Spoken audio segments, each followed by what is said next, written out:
ఓం నమ శివాయ, శ్రీమాత్రే నమ. మిత్రులకి, శ్రేయోభిలాషులకి, అలాగే నన్నింతగా ఆదరిస్తున్న యూట్యూబ్ ప్రేక్షకులందరికీ కూడా పేరు పేరు ధన్యవాదాలు. మిత్రులారా, ఈరోజు మనం ఒక చిన్న అద్భుతమైన ఉపాయం తెలుసుకుందాం. చాలామంది మిత్రులు మెయిల్స్లోనూ కామెంట్స్లోనూ, శ్రీనివాస్ గారు మేము పని స్టార్ట్ చేసిన తర్వాత పని పూర్తవుతున్న టైంలో పని ఆగిపోతుంది, రావాల్సిన డబ్బుల దగ్గర కూడా అలా వెళ్తున్నాము, ఇదిగోండి ఇప్పుడు అయిపోతుంది, గంట కూర్చోండి, గంటలో వచ్చేస్తుంది అంటున్నారు, డబ్బులు రావడం లేదు. అలాగే ఏది పని స్టార్ట్ చేసినా, ఏది మొదలుపెట్టినా, షాపు కావచ్చు, వ్యాపారం కావచ్చు, ఏదైనా సరే భయంకరమైన లాసులో ఉంటుంది. 100 రూపాయలు పెడితే 20 రూపాయలు వస్తున్నాయి, పెట్టిన డబ్బులు వెనక్కి రావడం లేదు. అలాగే మేము కుటుంబ సభ్యుల్లో అన్నదమ్ముల మధ్య గొడవలు బాగా వస్తున్నాయి, ఆస్తులు బాంటవ్యులను అలాగే అనవసరం విషయాల్లోనూ గొడవలు ఎక్కువ వస్తున్నాయి. అలాగే ఎవరైతే అంటే ఇంట్లో పిల్లలు కూడా మా మాట వినడం లేదు, అసలు పిల్లలు అసలు అప్పుడు దాకా బాగానే ఉన్నారు, బాగా చదువుకునే పిల్లలు తర్వాత సడన్గా మార్కులు రావడం ఆగిపోయాయి. ఎవరిని అడిగినా జాతకం బాగోలేదు అంటున్నారు, బాగున్నప్పుడు పూజలు చేపిస్తున్నాము కానీ కలిసి రావడం లేదు. ఎందువల్ల? దీనికైనా ఏదైనా చిన్న పరిహారం చెప్పండి, డబ్బులు ఖర్చు కాకుండా ఏదైనా పరిహారం చెప్పండి అని చాలామంది మిత్రులు అడిగారు. వారందరి కోసం ఈ రోజున ఈ కొబ్బరికాయ కర్పూరంతో ఒక అద్భుతమైన ఉపాయాన్ని తెలుసుకుందాం. మన నిత్య జీవితంలో కొబ్బరికాయ సాక్షాత్తు త్రిమూర్తులతో మనం పోలుస్తూ ఉంటాం. ఎందుకంటే కొబ్బరికాయ లేనిదే పూజ అవ్వదు. ఏ పూజ చేయాలన్నా కొబ్బరికాయ చాలా అవసరం. ఇంట్లో నిత్య పూజకి, యజ్ఞయాగాదులకి, క్రతువులకి అన్నిటికీ కూడా కొబ్బరికాయ చాలా అవసరం. కొబ్బరికాయలో అద్భుతమైన శక్తి ఉంది. మనని కాపాడడానికి సాక్షాత్తు త్రిమూర్తులిక స్వరూపంగానే మనం భావిస్తాం. కొబ్బరికాయని తంత్ర ప్రయోగాల్లోనూ, మాంత్రిక ప్రయోగాల్లో కూడా రకరకాల అవసరాలకు వాడుతూ ఉంటాం. ఈ రోజున మనం ఇప్పుడు చెప్పుకున్న సమస్యలన్నిటికీ సమాధానం కొబ్బరికాయతో ఎలా చేస్తే సమస్యల నుంచి బయటపడతామో తెలుసుకుందాం. స్కిప్ చేయకుండా వీడియో చూడండి.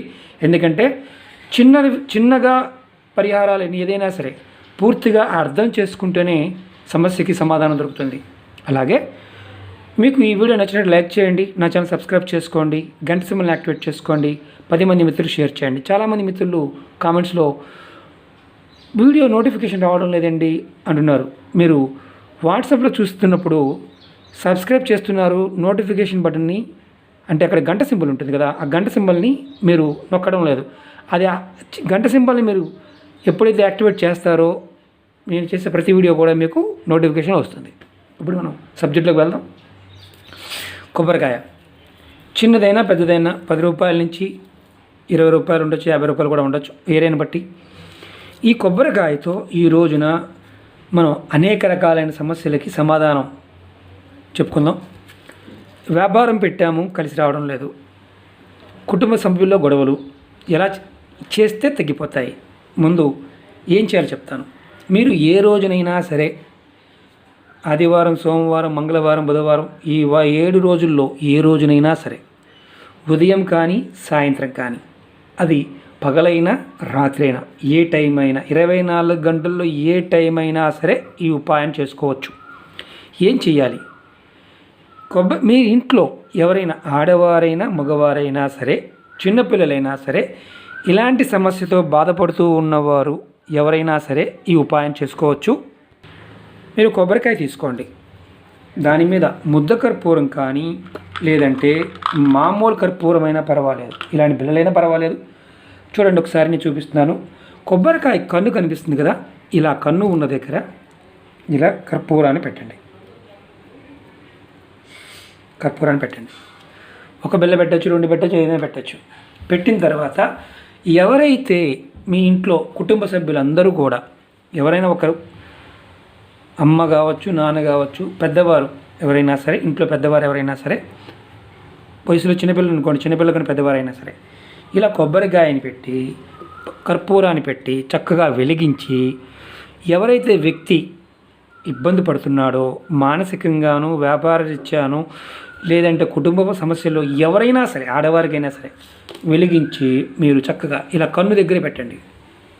ఈ కొబ్బరికాయని ఇలా కర్పూరం వెలిగించి 7 సార్లు, ఇది మనిషి అనుకోండి, కింద నుంచి ఎడం వైపు నుంచి మొదలుపెట్టండి. ఇది కుడి పక్కన, ఇది ఎడం పక్కన. ఇలా కింద నుంచి పైకి 7 సార్లు, తల మీద నుంచి ఇలా 7 సార్లు తిప్పండి. కర్పూరం పెట్టి వెలిగించకుండా కర్పూరం పెట్టి కొబ్బరికాయ తిప్పండి. తిప్పిన తర్వాత ఈ మనిషి కూర్చున్నాడు కదా, 7 సార్లు అయిపోయింది.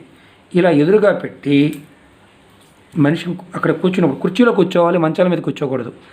కింద కూర్చున్నా పర్వాలేదు, లేదా నిలబడి ఉన్నా పర్వాలేదు. వెలిగించిన తర్వాత ఈ కర్పూరం పూర్తిగా వెలిగి ఆరిపోయిన తర్వాత కొబ్బరికాయని కొట్టండి. కొట్టి ఈ కొబ్బరికాయ కొట్టిన తర్వాత నీళ్ళు వస్తాయి కదా, దాంట్లో కొంచెం నీళ్ళని ఎవరైతే వ్యక్తి ఉన్నారో ఆ వ్యక్తి మీద జల్లండి. కొద్దిగా అలా చిలకరించండి. తర్వాత ఏం చేస్తారు, ఈ కొబ్బరి చిప్పని ఇప్పుడు 2 కాయలు ఇలా కొట్టాం. ఇప్పుడు చూపిస్తాం మీకు నేను. ఇలా కొట్టాం. ఈ పీస్ తీయాల్సిన అవసరం లేదు. కాల్చిన తర్వాత పీస్ తీయాల్సిన అవసరం లేదు. కొట్టిన తర్వాత ఇటుపక్క చెక్కని, మనిషి ఉన్నాడు కదా ఈ మనిషి, ఈ చెక్కని ఇటుపక్క వేయండి. అంటే కుడివైపు చెక్కని ఎడంవైపుకి, ఎడంవైపు చెక్కని కుడివైపుకి వేసేయండి. ఈ చెక్కల తర్వాత ఏం చేయాలో చెప్తాను, అది కూడా చెప్తాను. వేసిన తర్వాత మీరు ఎవరైతే ఈ వ్యక్తి ఉన్నాడో ఆ వ్యక్తి ఒక్క నిమిషం సేపు ఏమి మాట్లాడకుండా అలా కూర్చోండి. నిలబడి ఉన్నా కూర్చుని ఉన్నా అలాగే ఉండండి. మనకి ఎలాంటి లాభం కలుగుతుంది? సహజంగా మనం ఏం చేస్తాం, షాపుల దగ్గర కర్పూరం వెలిగించి చేస్తుంటాం. అలాగే ఏదైనా కొత్త ఓపెనింగ్ అప్పుడు చేస్తుంటాం. అలాగే ఊరేగింపులప్పుడు చేస్తుంటాం. కొబ్బరికాయని నేలకేసి కొట్టేస్తాం దీపం వెలిగించిన తర్వాత. మన ఇంట్లో చేసుకున్నప్పుడు మనం ఎడం పక్కకి కుడి పక్కకి వేసుకోవాలి. అంటే ఇలా చిప్పలు ఇటుపక్క వేయాలి. హారతి కర్పూరం వెలిగి ఆరిపోయిన తర్వాత మనం మామూలుగా ఏం చేస్తాం, హారతి కర్పూరం వెలుగుతూ ఉండగానే చేస్తాం. అలా కాకుండా వెలిగి ఆరిపోయిన తర్వాత చేయాలి. ఏంటి లాభం? తంత్రంలో ఏం చెప్తుందంటే, ఎవరైనా సరే మీ మీద ప్రయోగాలు చేసి ఉంటే, లేదా ప్రయోగాలు చేసిన వాటిని మీరు దాటి ఉన్నా, మీకు విపరీతమైన జాతక దోషాలు ఉండి, మీ జాతకంలో దోషం బాగా ఉంది, ఎన్ని పూజలు చేసినా, యంత్రాలు పెట్టుకున్నా, ఏదో కొంత ఉపశమనం మాత్రమే ఉన్నప్పుడు వారం మీ కుటుంబ పెద్దలకు కానీ ఇంట్లో ఆడవారికి కానీ ఈ ఉపాయాన్ని చేసుకోవచ్చు. చిన్నపిల్లలు ఎప్పుడు ఇబ్బందుల్లో ఉన్నారు, చదువు రావడం లేదు, చదువు గుర్తుండడం లేదు, మనసు సరిగా ఉండడం లేదు, ఏదో ఒక విషయం మీద ఎప్పుడు గొడవ పడుతూనే ఉన్నారు అన్నదమ్ములు. ఎందుకు జరుగుతుందంటే, నెగటివ్ ఎనర్జీ అనేది మన మీద విపరీతమైన ప్రభావం ఉన్నప్పుడు తీసుకోలేనంటే, మామూలుగా మనం ఏం చేస్తున్నాం, ఈ మధ్యకాలంలో కాళ్ళు కడుక్కోకుండా ఇంట్లోకి వెళ్ళిపోతుంటాం. కొంతమంది ఏం చేస్తుంటారు, ఇంట్లోకి వెళ్ళిన తర్వాత ఇడిచిన బట్టలు మామూలుగా స్నానం చేయకుండానే మంచం ఎక్కేస్తారు, కాళ్ళు కడుక్కోరు. ఇంట్లోకి రాగానే సహజంగా మన పెద్దలు ఏం చేసేవారంటే, కాళ్ళు కడుక్కొని ఇంట్లోకి వచ్చిన తర్వాత ఒక గ్లాసు నీరు తాగేవారు, ఆ తర్వాత మాట్లాడేవారు. మనం ఏమీ మానేసాం. ఇదంతా సైన్స్తో కూడుకునేది, తంత్రం అంతా కూడా సైన్స్తో కూడుకునేది. మన సనాతన ధర్మంలో ప్రతి చిన్న విషయానికి, పదార్థానికి దాని యొక్క శక్తిని పూర్తిగా వాళ్ళు స్టడీ చేసి మనకు చెప్పారు. ఈ కొబ్బరికాయ పాయింట్ ఆఫ్ వ్యూలో కూడా ఏంటంటే, కలశానికి వాడుతుంటాము, దేవుడి ప్రసాదంగా వాడుతుంటాము, నరఘోషకి, జనఘోషకి, తంత్రమంత్రాలకు అన్నిటికీ వాడుతుంటాం. ఇంత అద్భుతమైన శక్తి ఉంది కాబట్టే ఈ కొబ్బరికాయ ఇలాంటి విపరీతమైన సమస్యలు ఎదుర్కొంటున్నప్పుడు వారం చేస్తే మన మీద ఉన్న నెగటివ్ ఇంపాక్ట్ తగ్గిపోతుంది, దోషాలు తగ్గుతాయి, ఆర్థికంగాను, మానసికంగాను, శారీరకంగాను ఉన్న సమస్యలు మెల్లమెల్లగా తొలగిపోతాయి. తాంత్రిక ప్రయోగాల నుంచి రక్షణ కూడా కలుగుతుందని తంత్రంలోనే చెప్తున్నారు. ఎందుకంటే ఈ ప్రయోగాన్ని చిన్నపిల్లలకు కూడా చేయవచ్చు, కానీ కర్పూరం వెలిగించి ఇలా ముందు పెట్టాల్సిన అవసరం లేదు. ఇది మనిషిని కూడా దూరంగా పెట్టండి. మీరు ఏం మాట్లాడొద్దు, ఇది చేస్తున్నంతసేపు కూడా ఏమీ మాట్లాడొద్దు. దీనికి మంత్రం లేదు, రోజు లేదు, తిథి లేదు, వారం లేదు, టైం కూడా ఏమీ లేదు. అర్ధరాత్రి పూట కూడా చేయవచ్చు, ఇంట్లో కూడా చేయవచ్చు, ఇంటి బయట చేయవచ్చు. పెరడు ఉంటే పెరడులో చేయండి, ఎలాంటి ఇబ్బంది లేదు. ఇప్పుడు మనం అసలు విషయానికి వద్దాం. ఈ కొబ్బరి చిప్పల్ని ఏం చెయ్యాలి? మనం డస్ట్బిన్లో పడేయచ్చు, పారే నీళ్లు ఉంటే దాంట్లో పడేయచ్చు, అంటుకోవచ్చు, ఎలాంటి ఇబ్బంది లేదు. ఈ 7 సార్లు మాత్రం దిష్టి తీయాలి, కింద నుంచి పై వరకు తీయాలి. ఇలా కింద నుంచి ఎడం వైపుకే, కుడివైపు నుంచి కాదు, ఎడం వైపు నుంచి ఇలా తిప్పాలి. ఇలా 7 సార్లు తీసి తలపై నుంచి కిందకి తీసి ఈ కొబ్బరికాయని అంటే కర్పూరాన్ని వెలిగించి కర్పూరం పెట్టి ఇలా పట్టుకోండి. పడిపోయిందండి ప్రమాదం అండి ఇలాంటిది ఏమో ఇలా పట్టుకొని తిప్పండి. ఎందుకంటే కర్పూరము సాక్షాత్తు అమ్మవారి కింద లెక్క, పరాదేవత కింద సమానం. మనం ఇలా చేయటం వల్ల ఈ ఉపాయాన్ని చేసుకోవడం వల్ల ఖచ్చితంగా సమస్య నుంచి బయటపడతారు. ఆర్థికమైన సమస్య నుంచి బయటపడతారు, కుటుంబ సమస్య నుంచి బయటపడతారు, గొడవల నుంచి బయటపడతారు. ఇది ఎంత ఖర్చు అవుతుంది? 20 రూపాయలు ఖర్చు అవుతుంది ఒక కొబ్బరికాయ, ఒక కర్పూరం బిళ్ళ. వారం కుటుంబ పెద్దకి కావచ్చు, తల్లికి కావచ్చు, ఇంట్లో ఎవరైతే సమస్యలతో ఎక్కువ బాధపడుతున్నారో ఇది ప్రయత్నం చేయండి. ఖచ్చితమైన మార్పు వస్తుంది. ఆర్థికంగాను, మానసికంగాను, గొడవల విషయంలోనూ, తంత్రప్రయోగాల నుంచి, అన్నిటి నుంచి సర్వరక్ష ఈ దిష్టి తీయటం. ఇలా దిష్టి తీసి చేయటం వల్ల సర్వరక్ష. ఈ కొబ్బరి చిప్పల్ని కూడా మీరు డస్ట్బిన్లో పడేయచ్చు, నదిలో పారేయచ్చు. కానీ వాడుకోవడానికి మాత్రం ఎట్టి పరిస్థితుల్లో దీన్ని తినడానికి కానీ, వాడడానికి కానీ, ఆవులు లాంటి వాటి పడేయడానికి మాత్రం ప్రయత్నం చేయమాకండి. చేస్తే అరిష్టం, మనకి ఇబ్బంది అవుద్ది, మళ్ళీ చేసింది ఎలాంటి ఉపయోగం ఉండదు. ఎందుకంటే చాలామంది ఉంటారు కొబ్బరి చిప్ప వేస్ట్ అయిపోతుంది కదా అని. ఇది వేస్ట్గా ఆలోచించమాకండి. మన జీవితంలో ఉన్న నెగిటివ్ ఎనర్జీని తీసుకొని ఆ ఎనర్జీ నుంచి మనకు రక్షణ కల్పిస్తుంది. ఇలాంటి తక్కువ ఖర్చుతో ఉపాయాలు ముందు కూడా మీకు తెలియజేస్తూ ఉంటాను. ఇది ఎవరైనా సరే ముద్ద కర్పూరం వాడచ్చు, మామూలు కర్పూరం వాడచ్చు. ఎందుకు ఇంత దీర్ఘంగా చెప్పాల్సి వస్తుందంటే అర్థం చేసుకోండి. ఇంకొకటి, ఇంటిలో నెలసరి టైం ఉన్నప్పుడు మాత్రం చేయమాకండి.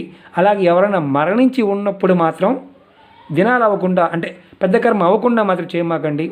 లేదంటే మామూలుగా అంటే ఈ ఉపాయం చేస్తున్నప్పుడు ఏంటంటే ఇంట్లో కుటుంబ సభ్యులందరికీ కలిపి ఒకటేసారి చేసుకోవచ్చా అని అడుగుతారు. ఎవరికైతే మీరు చేయాలనుకుంటారో అన్ని కొబ్బరికాయలు వాడుకోవాలి, ఆ విధంగా చేసుకోవాలి. ఇది చేస్తే ఖచ్చితంగా సమస్యలు ఏదైతే ఇబ్బందులు, వ్యాపార సంబంధిత ఇబ్బందులు, కాలు పెట్టామండి పని అవడం లేదండి, అక్కడికి వెళ్ళాము మా పనులు ఆగిపోతున్నాయి, అలాంటి పనులు కానీ, అలాగే కుటుంబంలో పిల్లలు మాట్లాడకపోవడం వల్ల కానీ, ఆర్థికంగా వ్యాపారం కావచ్చు, చేస్తూ పనులు కావచ్చు, వ్యవసాయం కావచ్చు, పాడి పంటలు, జంతువులు అంటే వీళ్ళు జంతువులకు తీసినాడు, జంతువులు కాదండి, మనుషులకు మాత్రం చేయాలి. జంతువుల వల్ల కూడా మనకి కలిసి రావడం లేదు అనుకునేవారు ఎవరైతే ఓనర్ ఉంటారో వాళ్ళు చేసుకోవాలి. మనం జంతువులకు కూడా చేస్తుంటాం, దిష్టి ఇస్తుంటాం, దానికి ఒక పద్ధతి ఉంది. ముందు రోజుల్లో ప్రతి పదార్థం గురించి, వాడే పదార్థం ఏ విధంగా చేయాలో కూడా మీకు రాబోయే రోజు వీడియోలో తెలియజేస్తాను. మీకు ఈ వీడియో నచ్చినట్టు లైక్ చేయండి, నా ఛానల్ సబ్స్క్రైబ్ చేసుకోండి, గంట సింబల్ని యాక్టివేట్ చేసుకోండి, 10 మంది మిత్రులు షేర్ చేయండి. మిత్రులారా చాలామంది మెయిల్ చేస్తున్నారు, నాకు రోజు 200 నుంచి 300 మెయిల్స్ వస్తుంటాయి. నా డిస్క్రిప్షన్ బాక్స్లో మెయిల్ ఐడి ఇస్తాను, మీ సమస్యను పెట్టండి. నేను వన్ బై వన్ చెప్పుకుంటూ వస్తాను. టైం పట్టచ్చు, కానీ ఖచ్చితంగా సమాధానం చెప్తాను, అన్నిదా భావించదు. ఓం నమః శివాయ, శ్రీమాత్రే నమః. మీ అందరికీ ఆ పరాదేవత ఎల్లవేళలా మిమ్మల్ని కాపాడాలని కోరుకుంటున్నాను. ఇప్పుడు మనందరం కూడా సమస్యాత్మకమైన కాలాన్ని మనం చూస్తున్నాం, ఎన్నో సమస్యలు మనం ఎదుర్కొంటున్నాం. సనాతన ధర్మంలో ఉన్న మిత్రులందరూ కూడా ఆ పరాదేవత మనందరినీ కూడా ఆ సమస్యల నుంచి బయటపడి వేస్తుందని మనస్ఫూర్తిగా నేను నమ్ముతున్నాను. ఖచ్చితంగా సనాతన ధర్మంలో ఉన్న వారందరూ కూడా ఎలాంటి ఇబ్బంది జరగదు, ఎలాంటి ప్రమాదం జరగదు, అంతా మంచి జరుగుతుందని మనస్ఫూర్తి మీ అందరికీ తెలియజేస్తున్నాను.